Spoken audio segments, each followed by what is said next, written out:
Alright, guys, welcome back to another episode on my channel. Anyway, let's get right into it, guys. Today, I'm going to go through my first draft. For me, the principle of this one is just making a balanced team. I'm very happy with this one. I've had this team for a while now. But we're going to do another video where we do one which is probably more attack heavy or like investing more in like the strikers and stuff like that. But anyway, cool. The balanced team. Let's get into it. In fact, no, sorry. Let's kick it.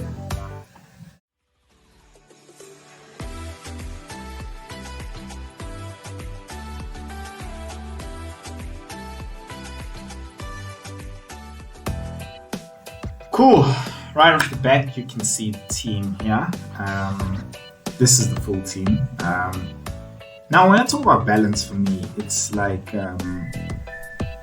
if some person like doesn't play for some reason, you know you've got your bench, you got somebody on the bench that's gonna come on. Usually, guys like will like do an imbalanced team where they make sure their starting 11 is a starting 11, and the guys on the bench are just like guys full of like 4.0, sometimes 3.9 and stuff like that. This for me is like a balanced team. For me is like a team I know where if someone on the field is not playing, if 3 people on the field are not playing on my starting 11, I know all 3 people on the bench can just walk on and they'll actually give them points.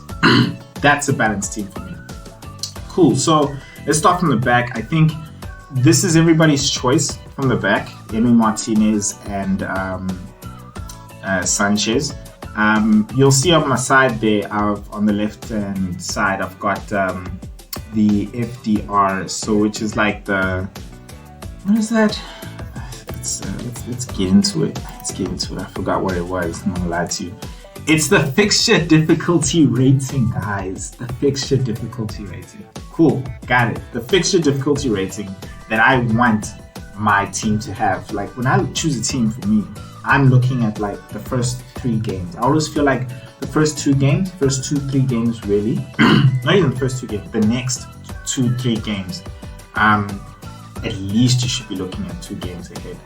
But the next 3 games is what's vitally important in terms of picking your team, so that you're not making too many transfers. Like I said in the first video, you actually just got a team that's prepared for 3 fixtures without making any transfers, and you're basically only making transfers to strengthen up or to like fill in if somebody's injured or something like that, or there's a better opportunity in terms of switching players and stuff like that, you know.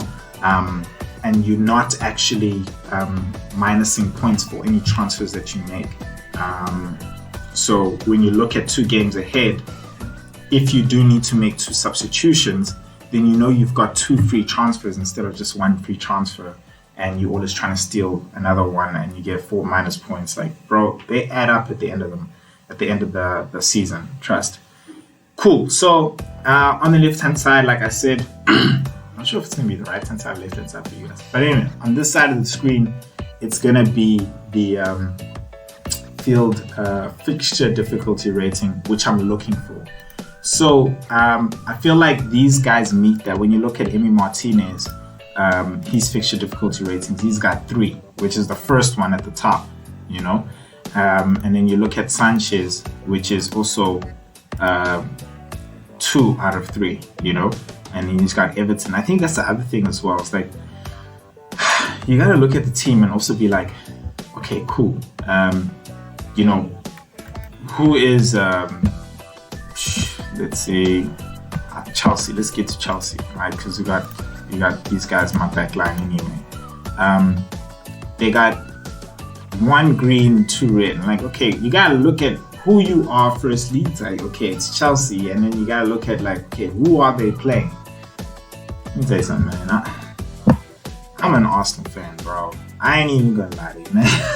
I'm an Arsenal fan, and I know I got Chilwell in my team because I know for the first 2 matches, Chelsea's good. All right, they're good. We played them in the preseason and we lost, and that wasn't even the first team, bro. That was a bunch of guys who are probably gonna go on loan or something like that. But they're gonna play Crystal Palace at home, and then they're gonna play Arsenal at the Emirates. which I believe they're gonna walk away, with a good game. But yeah, and then they've got Liverpool, which I know in the third game, without making any substitutions here and here, I got 2 free transfers, so I can switch Chilwell for somebody else. Like I was saying, and I'm not even going to get any minus points. So let's just quickly go through who I've got, and then I can just justify basically on what the decision was. Basically, again, Martinez, this is everybody's choice when you look at the percentage of players who pick them. Martinez and Sanchez, because they got good fixtures coming up basically. Then you got Lamptey, Chilwell, James, Digne, and Luke Shaw. Now, all of these guys are basically got the same, not the same, but they got roundabout what the fixture difficulty rating that I was looking for the first 3 games. And that's like the main reason why I've chosen them. Then the second reason for me is then how much they are. Like, my brother actually taught me this. He said, look, bro, you gotta balance yourself in terms of money. So in your defense, you gotta have like somebody who's expensive, so that when you substitute, you've actually got money to actually substitute down easily and substitute back up easily as well. So for example, Trent Alexander, I believe, and Robertson are 7.5, you know what I mean? So having them in the team is ideal. But for me, it's okay if I've got a 6.0 and I guess a 5.5, because especially if I'm also going to have, if I'm going to work according to the strategy of having as least transfers as I can, and that way having 2 free transfers, then I can afford to take Chilwell out and maybe take Luke Shaw out, or maybe okay, Lamptey, I'm not sure if that would work, but you get what I'm saying. So yeah, for me, it's these guys fit that description. When you look at Lucas Digne, I think he was the better option than everybody else, considering his form last season. I think, have you noticed as well, like these guys are all like fullbacks. For me, my strategy as well with my team going into the season is like my defense is packed with fullbacks because of the way the coaches use the fullbacks in today's game and tactics. These guys, bro, they're basically wingers, bro. Like, yeah, man, they're going up and down. They get assists, and best of all, when they get a clean sheet as well. So, and that's why Trent and Robertson are like always like top, bro. So yeah, man, that's my back line. Cool. I think let's move on forward to the midfield. In my midfield, this was tricky. This is something I kept twisting and turning. My variation was between Thiago and Emile Smith Rowe. Why? Because, guys, come on, you play close to the heart. I want to say it though, like don't pick a team that's too close to the heart, because you'll break your heart. You know what I mean? You break your heart. But I stuck to my thing. 3 Liverpool guys. Let me tell you something, guys. I think Liverpool, I thought it was gonna surprise everybody, but I think their team is solid. Hey, like, yeah, they had a bad season last season, né? And look, you can call it excuse or whatever, but it is what it is. Bro, they lost like 3 main centre backs. On top of that, the guy they did use to also kind of plug that hole then also got injured, Fabinho. So you're like, geez, bro, what the hell? Anyway, you ask anybody in South Africa, that's called lawyer. But yeah, bro, I think those guys have got, like, if you look at them, they got fixture difficulty is Norwich, Burnley, and then they got Chelsea, which for me is the 3rd tough game, right? Now, for guys sitting in the midfield, I don't mind sitting with those guys in the midfield and like keeping them in the team. That's chill, because again, your midfield is actually where the most points are accumulated when it comes to FPL. If there's anybody I'll switch, it would most likely be Thiago or Jota, but I'll keep Salah because, yeah, bro, it's Salah, man, like all day, every day, bro. Cool, so I don't think these guys need any further explanation. When it comes to Thiago, I know you're probably like, Thiago, he's just basically plugging the hole there. Like I said, for me, it was either him or Smith Rowe. for the first game, that was just reason why for Smith Rowe. But I can't find anybody else who is like 5.5 who has a good fixture difficulty rating, honestly. If you do, guys, hit me up in the comment section. I would really love your inputs. Yeah, let me know. Then Emi Buendia, I put him in. At first I had Grealish. And of course the team looked different. I had Grealish and I was like, nah bro, Grealish is leaving. And he's actually on the verge of signing with Man City. He should have by the time you guys probably see this. Anyway. Yeah, so Buendia for me, I feel like is going to be stepping into that role in those shoes. Plus, bro, yes! I don't know about you, man, but like these guys have been busy in the transfer market, bro. They just signed Ian Bailey, who was striker / winger for Bayern Leverkusen, very talented kid. They got Watkins, Buendia, Martinez, bro. These guys were solid last season without those signings. Now they got those, and they're just losing Grealish, bro. Like really, like, you know, it's kind of like, damn, bro. And they got Ashley Young back. Like, hey, I don't expect him to do much because he's like much older now. But it depends how the guy's physique is now and his physical conditioning. But he could add some strengthening to the team. So yeah, and then Mount for me, like, yo, this kid is talented here. At first I didn't rate him, but now I'm just like, yo, after seeing him play more for England and stuff and watching more of the games as well, I'm like, okay, cool, I'm seeing what everyone actually is seeing in this kid. So he is the cheaper option in the midfield when it comes to him and Kai Havertz. I think Kai Havertz is 8 or let's just scroll. I didn't want to scroll because I don't like the way it changes the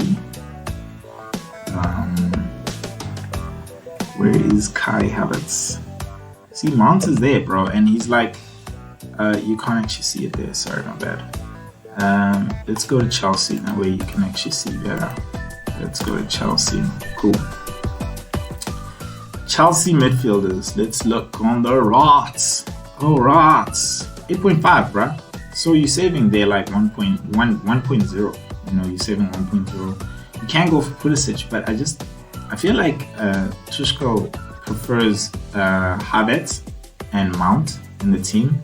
And as much as he used to work with Pulisic, maybe it's going to change this season. You know, that's the other surprise thing. It's like a lot of things can change, you know, with the team selection and coaches and stuff. So those are things you're going to have to like wait for. But yeah, guys, like that's my midfield. I think let's move on to the strikers now. Strike Force. The Strike Force. Watkins. I don't think that is needed to be explained again if you look at the fixture list. Yeah. Plus, he had a very good time last season. And you also gotta pay in mind, guys, like it's the World Cup, bro. It's coming through, you know. So a lot of these guys are like gonna be working their ass off to impress, you know, folks like Watkins, so that he can get more game time ahead of Calvert-Lewin. I'm not even say Kane because, yeah, it's Kane, bro. He's a freaking captain.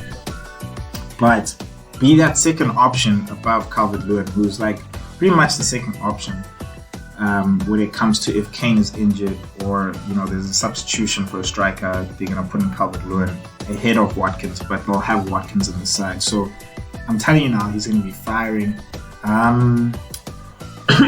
Excuse me. Then talking about Calvert-Lewin, Richarlison for me was a more cheaper option. Remember, this is a balanced team, so you're looking for the effective but cheaper option, right? Who have also a good field fixture difficulty rating, right? So I do feel like Rafa Benitez is a proven coach. I don't know how he's going to be structuring his team. I'm yet to see that. But I feel like Richarlison will definitely play a role in there. And yeah, man, and it's always just like, for me, how I always see it with those front two, it's like, if it's not Richarlison scoring, then he's actually assisting Calvert-Lewin. And same thing, vice versa way. If it's not Calvert-Lewin scoring, then he's actually assisting Richarlison. But basically the goals go through those guys. And then of course, like every other team, you know, the other guys pick up stompies and stuff. Then then yeah, man, it isn't Cavani, bro. Like, again, these guys' fixtures are different, I must admit. If you look at it, their fixture difficulty, it's actually 1 out of 3. So it's the third best fixture difficulty rating. But then again, it's still Man United, and they've got Bruno, Cavani, they just got Sancho. So if you look at that attacking four, bro, it's almost a fantastic four. You got Cavani, Bruno behind him, and then on the left you got Rashford, on the right you got Sancho. Yeah, it might not start straight away like that, and they need to take time to gel, but I don't doubt them at all. Neither do I doubt Cavani. As long as Bruno's there, he kind of makes things tick, So yeah, guys, for me, that is my balanced team. Thank you for tuning in, guys. You know what to do. Alright, please like, comment, and hit that subscribe button. Alright, so that you cannot miss out on any more content that I drop on the page. Alright, love for the love, guys. I'll see you in the next video.